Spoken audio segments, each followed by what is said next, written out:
Good to be with you again.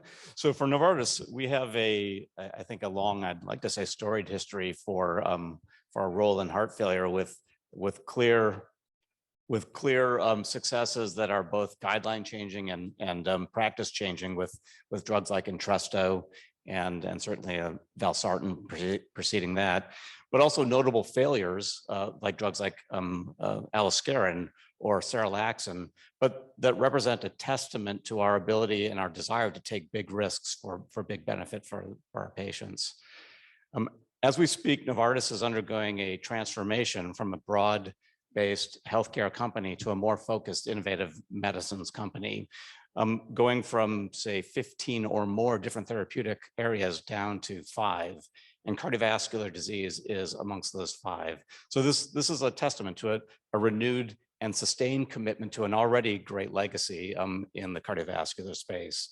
And this, I think, portends for some really great experiments and bets that we're taking as we speak, trying to deliver preventative medicine like Leqvio, which is a PCSK9 siRNA, at a population level, engaging in an innovative approach of engaging at the healthcare system at the governmental level to deliver therapies to the population for preventative, or with our partners over at Ionis to do a bold hypothesis testing with pelacarsen to understand, is Lp(a) a driver of disease that is modifiable?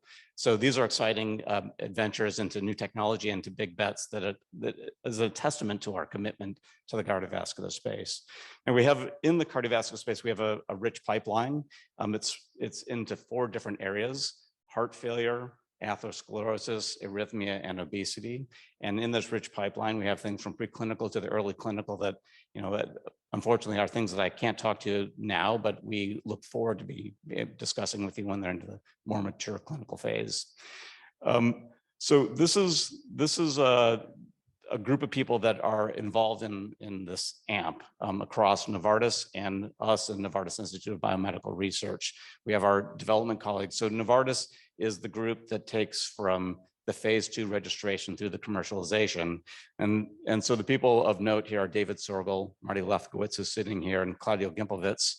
And then in the early drug development sector at NIBR, Novartis Institute of Biomedical Research, Sean Coughlin, who heads the cardiovascular space, myself, Chris O'Donnell, who's also here, who leads our translational medicine and cardiovascular, and Mike Mendelson.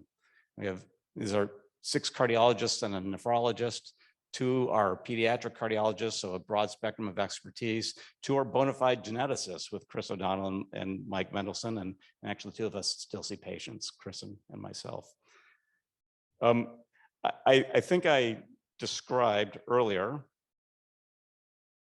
unfortunately, I can't move forward. I really kind of gave our ethos for why we feel this AMP is important to us. Try to give that a shot. But so I'll distill it to this, is that we see this as a way of expanding what we can't do ourselves. We have this commitment that I described to you. We know that there's this huge and substantial residual risk for HFpEF, and this is our core purpose. We feel that the AMP is well aligned with our objectives and is the most effective way to do something that we can't do by ourselves.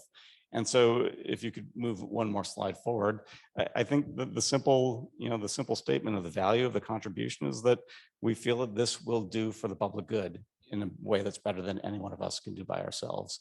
So we're privileged to be a part of this, and we look forward to the collaboration. We know there's quite a lot of work ahead, and this is a good thing to be in. So thank you.